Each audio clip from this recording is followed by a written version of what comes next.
ini saya membawa sebuah renungan dengan judul Memahami Perintah Allah itu Tidak Berat.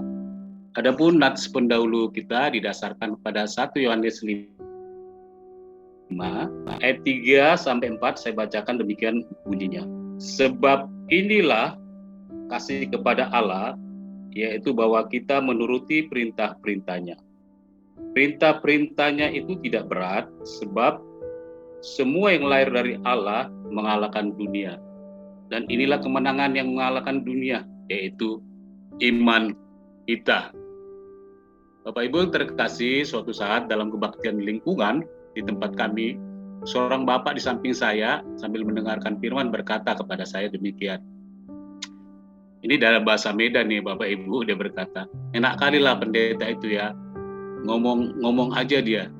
Kita disuruh mengampuni, kita disuruh memberi dalam kekurangan, kita disuruh mengucap syukur sekalipun banyak pergumulan. Lalu dia berkata demikian Bapak Ibu, apakah yang dia omongin itu dia lakukan?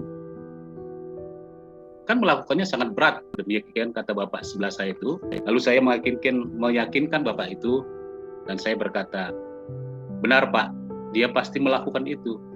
Lalu Bapak itu berkata, dari mana Bapak tahu dia melakukan itu? Bapak hanya kenal di sini aja pendeta itu.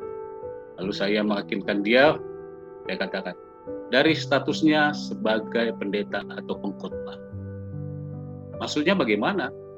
Ketika dia memilih untuk menjadi pewarta firman atau menjadi pendeta, sejatinya dia harus menjadi pelaku firman. Bapak. Saya bilang gitu sama Bapak Ibu. Jika sebaliknya, berarti dia harus melepaskan jabatannya dengan segala konsekuensinya. Nah, seperti ayat pendahulu kita tadi mengatakan bahwa perintahnya itu tidak berat. Benarkah perintah Allah itu tidak berat, Bapak Ibu? Saya berkata, ya. Bila mana perintah Allah itu tidak menjadi berat, saya mencatat 2 alasan. Pertama adalah bila dilakukan karena mengasihi Tuhan. Nah, perlu kita tahu Bapak Ibu, kita peraturan-peraturan dalam firman Tuhan diberikan kepada kita bukan untuk dilanggar, melainkan untuk ditaati. Firman Tuhan memberikan kepada kita untuk hidup dalam iman. Seperti ayat 4 tadi, pengharapan dan kasih tentunya. Menaati firman Tuhan adalah bagian yang tak terlepaskan dari mengasihi Tuhan. Sehingga perintah itu tidak berat. Begini Bapak Ibu, yang saya pahami, perintah yang sulit bahkan yang mustahil kita lakukan tidak berat karena diperintahkan bagi yang diselamatkan. Kita sudah lahir baru tadi ayat 4 dan bukan sebagai syarat untuk keselamatan. Jadi orang yang dapat melakukan perintah Tuhan itu sudah diselamatkan dan lahir baru.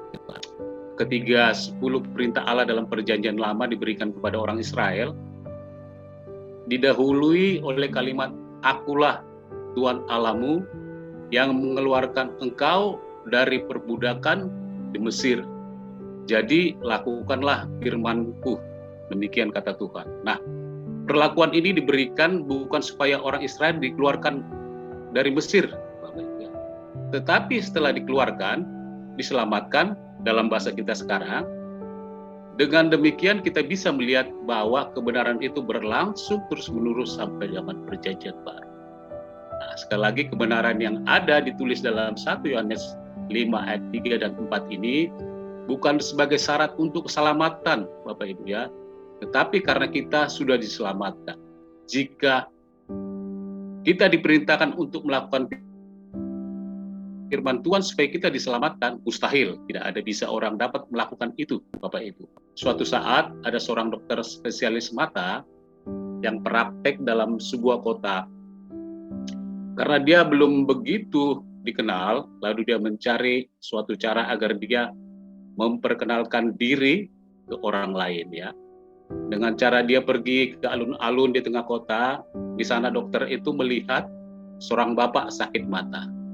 Lalu setelah berbincang-bincang, dia kemudian bertanya tentang matanya yang sakit. Kenapa tidak berobat, Bapak?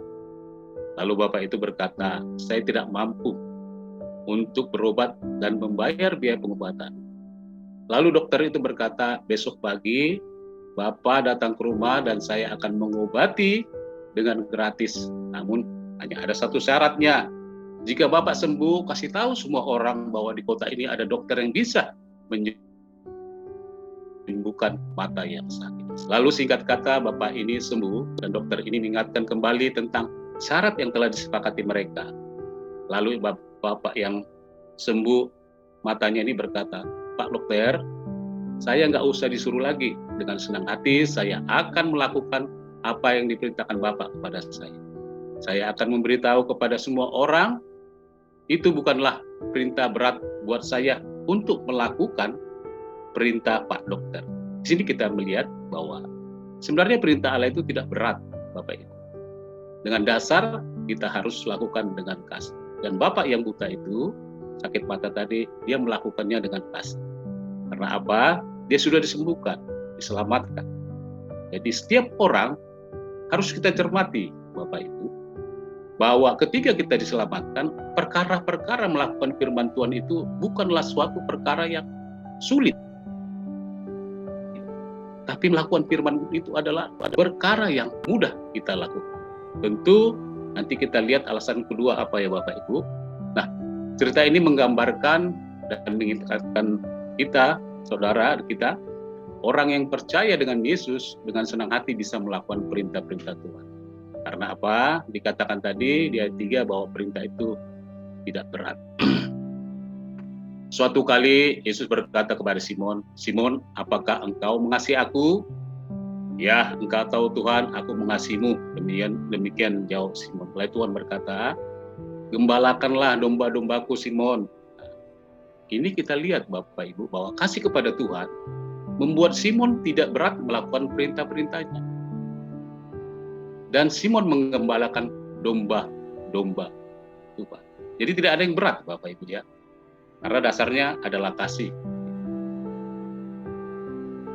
Melakukan perintahnya supaya tidak berat harus dimotori oleh kasih kita kepada Allah. Suatu saat ada seorang pemuda di Australia nih Bapak Ibu. Gemar sekali membaca buku.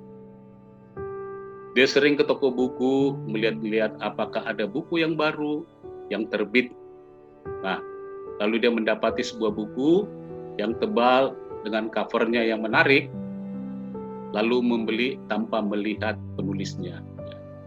Dia mulai membaca halaman 1, 2, 3, 4, 5. Namun pemuda itu mulai bosan, karena isinya tidak menarik. Ya, dia meletakkannya di atas meja. Suatu kali temannya mengajak, dia pergi untuk menghadiri ulang tahun. Tanpa disengaja pemuda ini berkenalan dengan seorang wanita, lalu dia jatuh cinta dengan wanita itu. Singkat kata mereka mulai berpacaran dan saling terbuka. Ya. Dan dia tahu bahwa wanita ini pekerjaan adalah seorang penulis buku. Nah, wanita ini berkata kepada pemuda itu, pacarnya, saya baru menulis buku yang tebal dan beberapa minggu yang lalu saya sudah taruh di toko buku. Sampainya di rumah, pemuda ini mengecek nama penulis buku yang dia belinya dari toko buku itu, Bapak Ibu. Betapa kagetnya dia, ternyata penulis bukunya adalah kekasihnya sendiri. Yang biasanya membaca buku 1, 2, 3 halaman, sudah ngantuk dan bosan.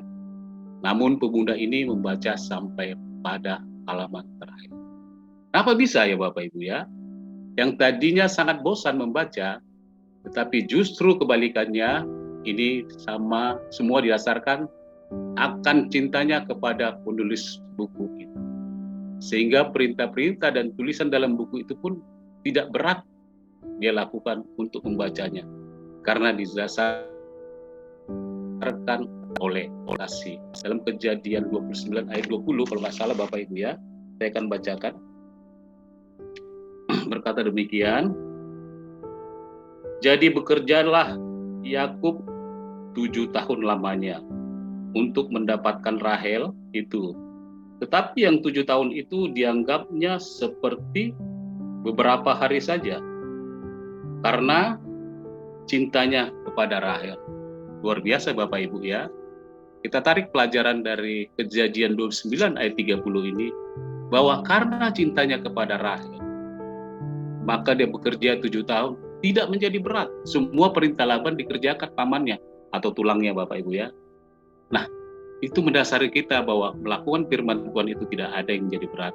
Jika dimotori atau didasari akan cinta kita kepada Tuhan. Nah, alasan kedua, bila mana perintah-perintah itu dikatakan tidak berat, bila dilakukan tidak dengan kekuatan sendiri. 1 Yohanes 5 ayat 4 tadi berkata, Bapak Ibu, saya bacakan bahwa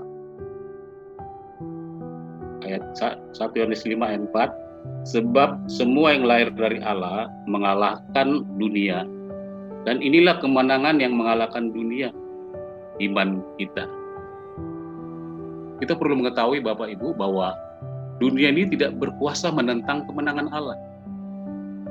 Dan Tuhan mau memberikan itu kepada kita, bahwa kita bisa melakukannya. Dengan cara bagaimana? Dengan Dia memberikan iman kepada kita. Kita perlu yang namanya iman. Tanpa iman kita tidak bisa mengalahkan dunia ini Bapak Ibu. Dan ayat 4 ini ada kata mengalahkan, ada kata kemenangan, lalu dilanjut dengan kata mengalahkan. Kalau kita perhatikan dengan seksama, ini menunjukkan alasan mengapa perintah-perintah Allah itu tidak berat, Bapak. Karena ada jaminan kita melakukan itu. Kalau tidak ada jaminan, maka sungguh berat melakukan perintah. Bahwa kita dalam arti bahwa kita pasti dapat melakukan firman. Tahukah Bapak Ibu bahwa dunia ini selalu berusaha mengalahkan kita agar kita tidak melakukan perintah Tuhan. Dan pola pikir kita Bapak Ibu akan dipengaruhi oleh dunia ini terus menerus, bahwa perintah Allah itu berat sekali karena kesenangan daging ya. Ketika kita lebih condong kepada daging, maka perintah Allah itu menjadi berat. Tapi kita condong kepada hidup dalam roh, maka perintah Allah itu menjadi sangat ringan. Bukan ringan saja, gampang kita kerjakan. Artinya bahwa pertempuran untuk melakukan perintah Allah itu merupakan pertempuran yang terus menerus. Tadi ada kata kalah, ada kata menang, ada kata mengalahkan, ada kata menang. Nah, dan kita harus membangun realita kita bahwa kita harus bisa mengalahkan pengaruh dunia ini. Dan itu kita bangun sebagai suatu kebiasaan. Jadi bukan hanya menang satu kali Bapak Ibu, kita melakukan perintah mengampuni misalnya sekarang, kita kalah di hari kedua. Menang lagi, kita kalah di hari ketiga. Bukan seperti itu Bapak Ibu yang dikatakan. Bahwa Tuhan sudah mengalahkan dunia ini. Nah, jadi pertempuran itu terus menerus. Jadi ada jaminan Bapak Ibu ya, bahwa kita bisa melakukan perintah Allah karena perintah Allah itu tidak berat. Dan jaminannya adalah iman. Jika kita berpaut kepada Tuhan tentu. Nah, iman kita tak kalah bersandar kepada Tuhan, itu sebenarnya kita bersandar pada Roh Kudus, Bapak Ibu ya. Roh Kudus adalah Roh penolong.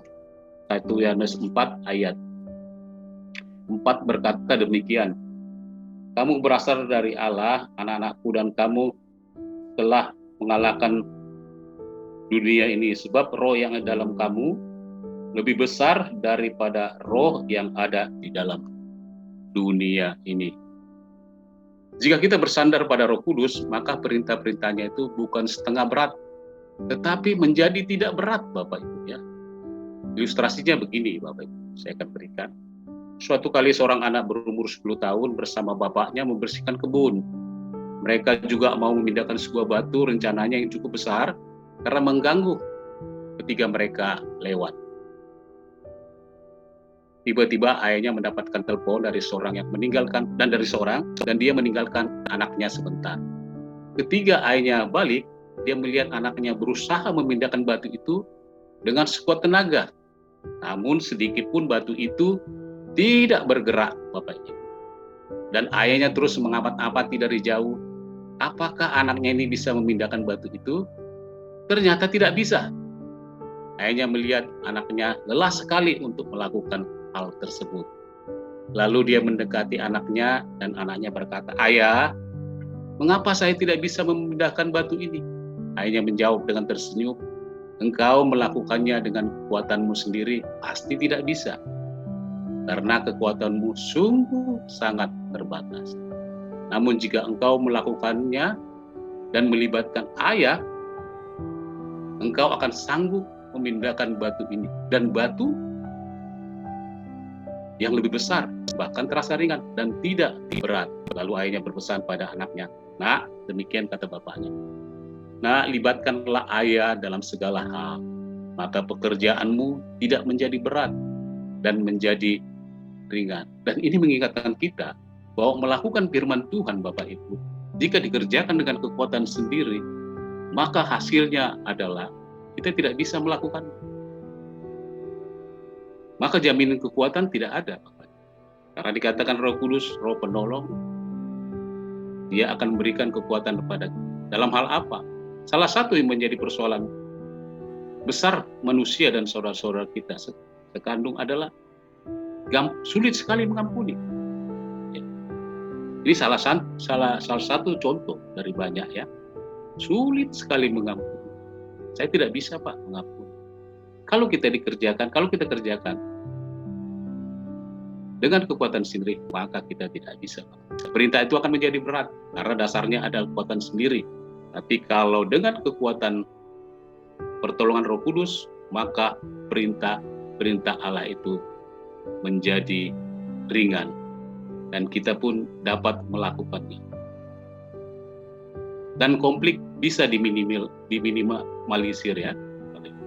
Sehingga kita menjadi berkat, kesaksian kita tidak ditertawakan oleh orang lain karena kita sering pergi ke gereja dalam segala banyak kegiatan. Tapi kita bukan pelaku firman, artinya kita tidak melakukan firman. Kelihatan kita pergi dengan berbagai banyak jadwal, tapi kita tidak mengasihi Tuhan. Tanda orang mengasihi Tuhan, dia melakukan perintah-perintah. Dan perintah-perintahnya itu tentu tidak berat. Tuhan memberkati, Bapak Ibu.